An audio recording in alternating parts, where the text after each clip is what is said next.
హైదరాబాద్ మలక్పేటలో విషాద ఘటన చోటు చేసుకుంది. జమునా టవర్స్లో సింగం శిరీష అనుమానాస్పద మృతి పలు అనుమానాలు కలిగిస్తోంది. గుండెపోటు అని కుటుంబ సభ్యులకు సమాచారం ఇచ్చాడు భర్త వినయ్ కుమార్, అత్తమామలు కూడా. అయితే మృతురాలి కుటుంబ సభ్యులు మాత్రం ఆసుపత్రికి చేరక ముందే డెడ్ బాడీని భర్త సొంత గ్రామానికి శ్రీశైలంకి తరలించే ప్రయత్నం చేశాడు.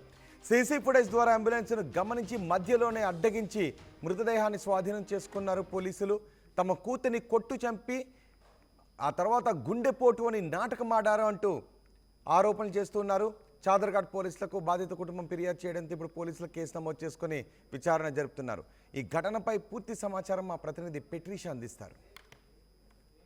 హైదరాబాద్ మలక్పేటలో నివసిస్తున్న జమునా టవర్స్లో సింగం శిరీష అనుమానాస్పదంలో మహిళ చనిపోయింది. కారణం ఏంటో తెలియాల్సిన విషయం. ఒకవైపు తనకి గుండెపోట వచ్చిందంటూ కుటుంబ సభ్యులు కి సమాచారం ఇచ్చిన వినయ్ కుమార్ మరి అత్తమామలు ఆ తర్వాత మృతురాలను కుటుంబ సభ్యులు హాస్పిటల్కి రాకముందే సొంత గ్రామం శ్రీశైలంకి తరలించే ప్రయత్నం చేస్తారు. అంటే ఒకవైపు శిరీషకి ఏం జరిగిందో కూడా చెప్పకుండా బాడీని మాయం చేసే ప్రయత్నం చేశారు. వీళ్ళు కుటుంబ సభ్యులు వెంటనే పోలీస్ స్టేషన్కి వెళ్ళి కంప్లైంట్ ఇచ్చారు. ఆ తర్వాత ఒకవైపు తన బాడీ అంతా కూడా గాయాలు ఉన్నాయి, అసలు కొట్టి చంపి ఉంటారు అంటూ వాళ్ళు సస్పీషియస్ డెత్ అని చెప్పి కుటుంబ సభ్యులు చెప్తున్నారు. వెంటనే పోలీసులు కూడా సీసీటీవీ ఫుటేజ్ ద్వారా అంబులెన్స్ని ట్రేస్ అవుట్ చేసి ఆ తర్వాత బాడీని మళ్ళీ రిటర్న్ పంపించారు. ప్రస్తుతం మనం ఉస్మానియా జనరల్ హాస్పిటల్ దగ్గర ఉన్నాం, మార్చరీ దగ్గర.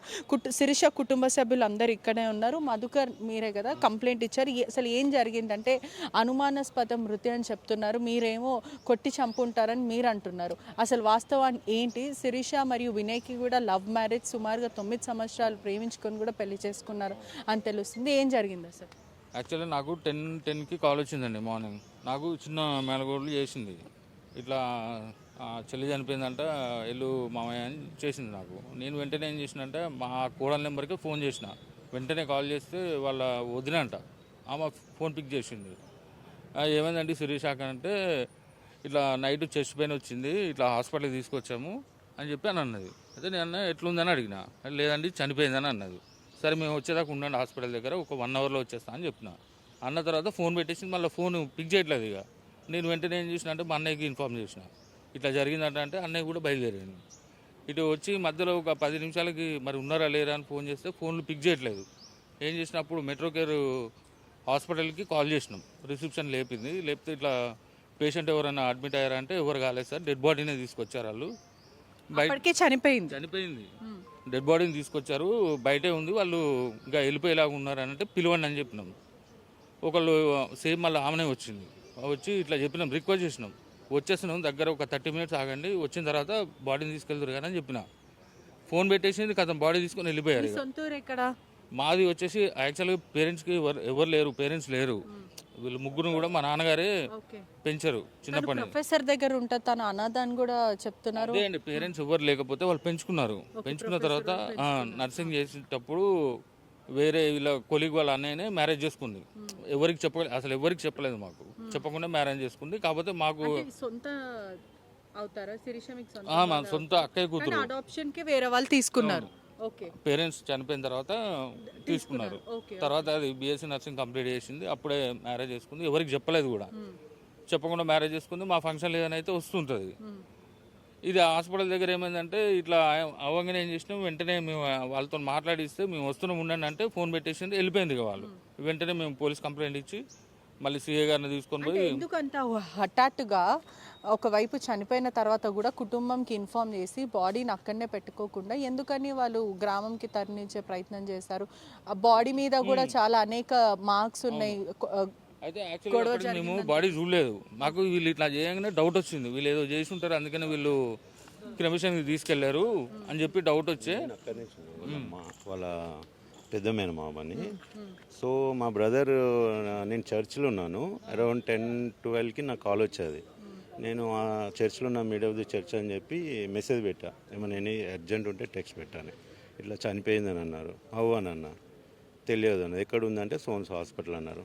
బయటకు వచ్చేసి ఫోన్ చేసి ఏమైందని అంటే ఇట్లా అయింది అని అనగానే ఏమన్నా ఫోన్ చేసిందా 1-2 డేస్ ముందు ఎవరితో మాట్లాడిందంటే మా ఇంకొక తిన మీద వాళ్ళ సిస్టర్, నెక్స్ట్ సిస్టర్ ఎవరైతే ఉన్నారో తనకు ఫోన్ చేసి ఇట్లా తాగుతున్నాడు, పైసలు అడుగుతున్నాడు, వాళ్ళ అత్త కూడా వస్తున్నారంట, లొల్లీలు అవుతున్నాయని చెప్పింది.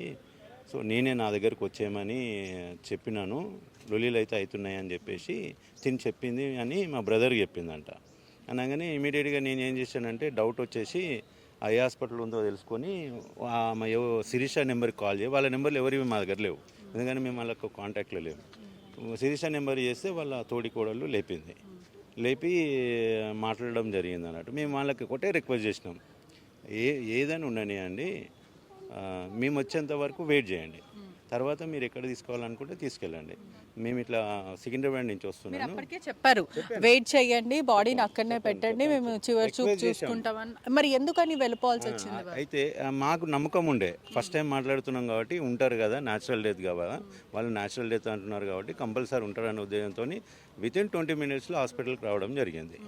రావడం జరగలే, నేను సికింద్రాబాద్ నుంచి లకిడి కప్పులకు రాగానే ట్యాంక్ బండ్ నుంచి మళ్ళీ ఫోన్ చేశా, ఏదో డౌట్ వచ్చి చేసి మళ్ళీ ఉండండి దగ్గరలో ఉన్నా, ఇంకో 10 minutes రీచ్ అవుతున్నామని చెప్దామని ఫోన్ చేస్తే ఫోన్ లేపట్లే. సో ఎన్నిసార్లు చేసినా ఫోన్ లేపకపోయేసరికి డౌట్ వచ్చేసి హాస్పిటల్ ఉంది కాబట్టి హాస్పిటల్ గూగుల్లో సెర్చ్ చేసి నెంబర్ తీసుకుంటే రిసెప్షన్లో మాట్లాడారు. మేడం ఇట్లా సోన్సో పేషెంట్ మీ దగ్గర అడ్మిట్ అయినారు కదా, వాళ్ళు ఉన్నారా, అటెండర్స్ కానీ వాళ్ళు ఉన్నారు కదా అంటే, వాళ్ళని అడ్మిట్ ఏం కాలేదండి, వాళ్ళు అడ్మిట్ ఏం కాలేదండి, ఆ డెడ్ బాడీనే తీసుకొచ్చారు, అడ్మిట్ కాలేదు అని అన్నారు. ఏందండి మరి మీరేమైనా ట్రీట్మెంట్ ఇచ్చారా లేకపోతే డెడ్ బాడీతోనే వచ్చారంటే, లేదు సార్ వచ్చేసా అని, ఆగండి సార్ అని చెప్పి మా సీనియర్ని కనుక్కుంటా అని చెప్పి వాళ్ళ సూపర్వైజర్కి ఫోన్ చేసింది. సూపర్వైజర్ కన్ఫర్మేషన్ చేసుకొని నాకు చేసింది, సార్ చనిపోయిన బాడీనే తీసుకొచ్చారు, అందుకే బయటనే ఉన్నది, ఇంకా మేము అడ్మిట్ చేయలేదు, ట్రీట్మెంట్ ఏం చేయలేదు, లోపలికి రాలేదు, బయటనే ఉంచారంట. అయితే వాళ్ళు ఏమన్నారనంట, ఏదో ఈసీజీ ఏదో తీద్దామని అన్నారంట. అన్నారు అని అంటే, నేను ఒక పని చేయండి, వాళ్ళు అటెండర్, నేను అలా మేనమామని, వాళ్ళు నాకు అటెండ్ కావట్లేదు, దయచేసి వాళ్ళతో ఒకసారి మాట్లాడియరా అని అన్న. అప్పుడు ఒక 2 నిమిషాల తర్వాత వాళ్ళని అడుగుతుంటే రావట్లేదు ఫోన్లకి, రిక్వెస్ట్ చేసింది, ఆమె మాట్లాడిచ్చారు. సేమ్ ఎవరైతే ఫోన్లో మాట్లాడారో అదే పర్సన్ మళ్ళీ ఫోన్ చేసి, నేను అడిగిన, ఫోన్ ఎందుకు లేపట్లేదు మీరు, మేము వస్తున్నాము, దగ్గరలో ఉన్నాము, ఇంకొక 5-6 minutesలో రీచ్ అయిపోతాము, దయచేసి మీరు ఆనే ఉండండి, మేము వచ్చినాక మీరు ఎట్లా అంటే అట్లా చేద్దాము కార్యము, మీరు పోకండి అని చెప్పి, ఎందుకు లేపట్లేదు అని కూడా అడగడం జరిగింది. సరే ఉంటా, మీరు చూసారు కదా ఏదైనా మచ్చలు కానీ స్ట్రెస్ మార్క్స్ ఇవన్నీ అదే మనం అది అయిపోయి ఏమేమిందంటే, మేము ఉంటారనే నమ్మకంతో ఫోన్ పెట్టేశాము, ఆ రిసెప్షన్ కూడా ఫోన్ పెట్టేసింది, పెట్టేసి వచ్చే లోపల వెళ్ళిపోయారు. మాకు అప్పుడు డౌట్ వచ్చింది, వెళ్ళిపోవడానికి కారణం ఏంటిది, ఇంత రిక్వెస్ట్ చేసినాక మేము సొంత మేనమామలం, వాళ్ళ సిస్టర్స్ ఆందివేలు ఉన్నారు, ఎడుకో శ్రీశైలం తీసుకుపోవాల్సిన అవసరం ఏముందని డౌట్ వచ్చేసి, శ్రీశైలం ఎందుకు తీసుకెళ్లారు, వాళ్ళ ఫాదర్ అక్కడ ఉంటారంట, ఎవరు పెళ్లి చేసుకున్న వాళ్ళ ఎవరైతే వినయ్ ఉన్నారో వాళ్ళ డాడ్ మాము అక్కడ ఉంటారంట శ్రీశైలం దగ్గర, అక్కడ చేస్తామని చెప్పేసి వాళ్ళు అన్నారు. హైదరాబాద్ లోనే కదా, వాళ్ళే ఇటు వచ్చి చేస్తారు, ఏదో అక్కడ చేద్దామని అనుకున్నారంట, అది మనకు తెలియదు. తర్వాత మాకేందంటే ఇవన్నీ వెళ్ళిపోయిందనగానే డౌట్ వచ్చేసి ఇమీడియట్గా పోలీస్ స్టేషన్కి వెళ్ళడం జరిగింది. ఏసీబీ గారికి ఇన్ఫామ్ చేశాము, ప్లస్ సిఐ గారు ఎస్ఐ గారికి ఇన్ఫామ్ చేశాము. భర్త ఏమంటున్నారంటే, అది ఆయన ఇది జరిగినాక చెప్తాం మేడం, అది కంటిన్యూషన్ కరెక్ట్గా చెప్తాం. సో ఎప్పుడైతే పోలీస్ స్టేషన్కి వచ్చామో మేము చెప్పాము, సార్ మాకు ఏమైందో తెలియదు కానీ మాకు ఎందుకో సస్పిషియస్ వస్తుంది, మాకు తెలియకుండా తీసుకుపోవడం కారణం ఏంది, వాళ్ళకన్నా ఎక్కువ రిలేషన్ మాకు, మేము లాస్ట్ కూడా చూడకుండా మాకు ఎందుకో డౌట్ వస్తుంది, బాడీని ఏమైనా చేస్తారని, దయచేసి బాడీని ఆపండి అని అన్నాం. ఎస్ఐ గారు మా దగ్గర నెంబర్ తీసుకొని వాళ్ళకి ఫోన్ చేస్తే సేమ్ పర్సన్ ఫోన్ లేపింది, లేపి వాళ్ళకి ఇన్ఫామ్ చేసింది, వాళ్ళకి పోలీస్ వాళ్ళు కూడా ఇన్ఫామ్ చేశారు, ఇట్లా సోన్సో పోలీస్ స్టేషన్ నుంచి కాల్ చేస్తున్నాము, మీరు బాడీ తీసుకుపోకండి, పోలీస్ స్టేషన్లో ఇన్ఫామ్ చేయాలి నార్మల్గా ఇది జరిగినప్పుడు, సో మీరు తీసుకుపోకండి, రిటర్న్ రండి అని చెప్పాడు.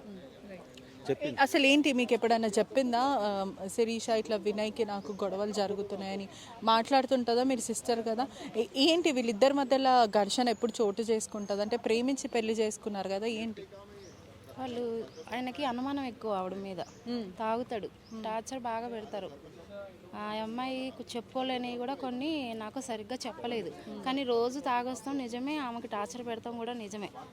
ఆ అమ్మాయిని అయితే ఆయనే కొట్టి చంపేశాడు, అతను చంపకోకుండా అయితే అంత దొంగతనంగా అయితే తీసుకెళ్లాల్సిన పని ఉంది ఆయనకి. మాకు ఏమని చెప్పిందంటే, అతను ఫోన్ చేసి మీ చెల్లి చనిపోయిందని కూడా చెప్పలేదు, కడచూపు చూసుకుంటాకి రండి అని చెప్పింది. కడచూపు ఏంటి, చనిపోయిందని అంటేనే వస్తాం కదా మేము. నాకు భయం వేసి ఫోన్ చేశా. తను 2 రోజుల కిందట కూడా అక్క నాకు అదో టార్చర్ పెడుతున్నారు. మీకు చనిపోక ముందు 2 రోజుల క్రితం కాల్ చేసి మధ్యాహ్నం 2 గంటలకు ఫోన్ చేసి నేనే మామూలుగా మాట్లాడదామని చేస్తే ఫోన్ చేయట్లేదు ఏంటమ్మా అంటే, నాకు టార్చర్ ఎక్కువైపోయింది అక్క, నేను తట్టుకోలేకపోతున్నానంటే 5 నెలల కిందట కూడా అండి ఇలాగే టార్చర్ పెడితే నా దగ్గరకు వచ్చేయమన్నా. రమ్మంటే వస్తానని అంటే నేను వాళ్ళని టికెట్ బుక్ చేయమంటే మా చెల్లి వాళ్ళ ఆయన అన్నాడంట, మీ అక్కలిద్దరు వాళ్ళ అంతు చూస్తానన్నాడు అని ఫోన్ చేస్తే నేను వాళ్ళ అత్తకు ఫోన్ చేసి మా చెల్లిని నేను తీసుకెళ్తానండి, నేను పెంచుకుంటాను, నాకు భర్త లేడు, నాకు బిడ్డ లెక్క చూసుకుంటాను, నాకు ఒక కొడుకున్నాడు, మీ ఇద్దరిని నేను చాదుకుంటానని చెప్పి రమ్మన్నా. వస్తానని బయలుదేరిన దాన్ని కూడా వాళ్ళు చంపుతాకి టార్గెట్ పెట్టుకున్నారండి. అందుకే తనని నా దగ్గరకు కూడా పంపించలేదు. నాను ఆనూపను చూసుకున్నారు. ఒక 5 నెలలు ఆగాము మేము. సర్దుగా బాగానే ఉన్నారేమో అనుకున్నాం, కానీ తాగొస్తామే టార్చర్ పెడతామేనంట. సరిగ్గా మాట్లాడతాం కుదరట్లేదు. ఒక అమ్మాయి, ఆ అమ్మాయిని కూడా వాళ్ళ అమ్మ నాన్న దగ్గర శ్రీశైలం దగ్గర ఉంచుతున్నారు. ఈ అమ్మాయిని చంపదాకి వాళ్ళు టార్గెట్ పెట్టుకున్నారు కాబట్టి తల్లికి కూడా అలవాటు అవ్వనివ్వలేదు. వాళ్ళు అత్త మామల దగ్గరే ఉంటుంది. వాళ్ళ అమ్మ చనిపోతాం కూడా ఆ అమ్మాయికి తెలియదు. మా చెల్లిని చంపింది వాళ్ళేనండి, నాకు తెలుసు. బాడీ మీద కూడా అనేక మార్క్స్ ఉన్నాయని చెప్తున్నా. కొట్టి చంపేశారండి, బలవంతంగానే కొట్టి చంపేశారు మా చెల్లిని. మా చెల్లి బాగానే నాతో ఏదన్నా ఉంటే చెప్పుకుంటుందండి. తను నా సొంతంగా అయితే చనిపోయే రకం కాదు, చాలా ధైర్యం అయింది. మాకు మేము అనాథలం, మేము తల్లిదండ్రులు లేరు మాకు. మేము ఎవరి కాళ్ళ మీద వాళ్ళే మేము బతికి మా అంతటా మేము ఇంత కాడికి అయ్యాం మేము. మా చెల్లి అయితే చనిపోయే అంత పిరికిదైతే కాదు, సొంత చెల్లి. నా తర్వాత తను మా అమ్మ నాన్న చనిపోగానే తనని ప్రొఫెసర్ వాళ్ళు సాదుకున్నారా? మా అమ్మమ్మ మా తాతయ్య తీసుకొచ్చుకున్నారు. మా అక్కని నన్ను వాళ్ళు ఉంచుకొని మా చెల్లిని వాళ్ళకి ఇచ్చారు. మా చెల్లిని వాళ్ళే చదివిపించారు. బట్ చంపేసిండండి మా చెల్లెను, చంపేసిండు. వాడు బాగా టార్చర్ పెట్టేదంట మా చెల్లెను.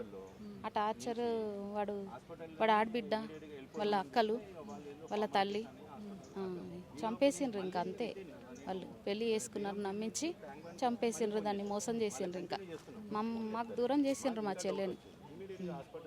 వాళ్ళకు ఒక పాప, ఇప్పటి వరకు లేదు పాప, ఇక్కడికి రాలేదంటే మీరు అర్థం చేసుకోవాలి ఇంకా వాళ్ళు ఎంత ప్లాన్డ్లో ఉన్నారో. మేము వస్తున్నామంటే కూడా ఉంచలేదు, తీసుకెళ్ళిపోయిండ్రు. మా మామయ్య వాళ్ళ ద్వారా ఇప్పుడు మా చెల్లెని చూసుకోగలుగుతున్నాం మేము. ఈ మాత్రం అన్న అంత ఇది చేసిండ్రు వాళ్ళు, మమ్మల్ని ట్యాప్ చేసి. వాళ్ళు ఫస్ట్ నుంచి కూడా మాతో కాంటాక్ట్ లేకుండా ఆమెని దూరంగా ఉంచిండ్రు మాకు.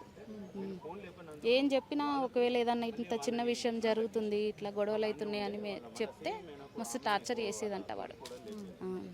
అట్లా టార్చర్ చేస్తున్నాడు అనేసి మేము చాలా ఇబ్బంది పడేది. చివరికి చంపేసిండు వాడే. కుటుంబ సభ్యులు కూడా ఎంతో ఆవేదన మరియు ఆగ్రహం వ్యక్తం చేస్తున్నారు. మా చెల్లిని శిరీషాని వినయ్ భర్తనే చంపాడు, గతంలో కూడా చాలాసార్లు అనేకసార్లు టార్చర్కి మరియు వేధింపులకి గురి చేశారని కుటుంబ సభ్యులు అయితే ఆరోపిస్తున్న పరిస్థితి అయితే కనిపిస్తుంది.